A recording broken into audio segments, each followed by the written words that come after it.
May 30, 2017 by Gary M. Gales. May 29 marked the 100th anniversary of John F. Kennedy's birth, which has triggered multiple Camelot retrospectives. Seldom do they omit JFK's power to inspire, often illustrated with his most famous quote, "Ask not what your country can do for you, ask what you can do for your country." However, while many find it inspirational, it has been put to more ominous use. And comparing those words with those of Patrick Henry, who shares the same birthday, illustrates why. Kennedy's speech was inspired by a Khalil Gibran article whose Arabic title translates as "The New Frontier." It said, "Are you a politician asking what your country can do for you, or a zealous one asking what you can do for your country? If you are the first, then you are a parasite. If the second, then you are an oasis in the desert." But Kennedy dramatically altered its meaning. Clearly, politicians who benefit by abusing their positions are parasites. In America, with Washington supposedly limited by the Constitution to few, enumerated powers solely to advance the general welfare, such abuses are even more blatant. The same holds for everyone seeking special government treatment. However, extending "ask what you can do for your country" from politicians and special treatment seekers to citizens turns America's foundation on its head. Asking citizens to sacrifice for the country, with the government a misleading proxy for society, implies we were made for government's benefit, rather than it for ours. That is how "ask what you can do for your country" has been employed to create innumerable government policies, helping some by imposing involuntary burdens on others, sacrificing America's broad interests to political causes and favorites.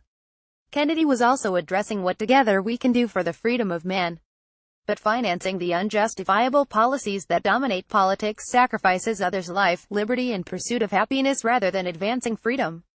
And America's federal government was explicitly limited to the few goals we actually share, such as defense against aggression and invasions of our common, inalienable rights, which describes liberty, not goals where some with shared interests force the costs of advancing them onto others, which is diametrically opposed to liberty. As Milton Friedman once put it, the latter is at odds with the Fremont's belief in his own responsibility for his own destiny. It implies the government is the master, the citizen, the servant. The words of Patrick Henry, America's orator of liberty, reinforces the large gap between JFK's "ask not" and the liberty which inspired both the Declaration of Independence and the Constitution. Consider some of them. Liberty ought to be the direct end of your government.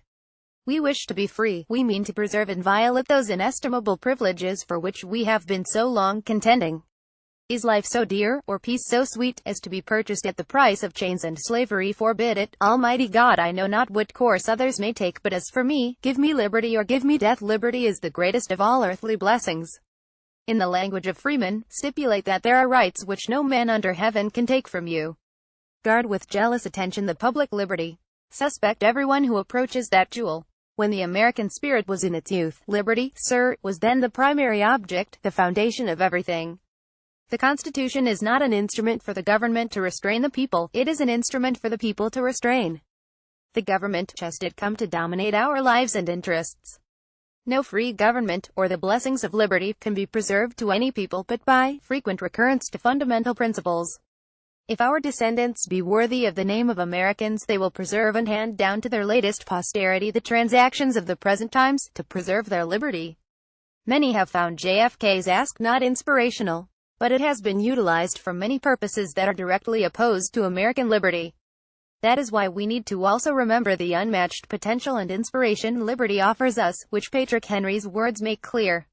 We must recognize that rhetoric, however inspirational, does not advance Americans' interest when it leads us away from liberty. Gary M. Gales is a professor of economics at Pepperdine University, an adjunct scholar at the Ludwig von Mises Institute, a research associate of the Independent Institute, a member of the Fee Faculty Network and the Heartland Institute's Board of Policy Advisors.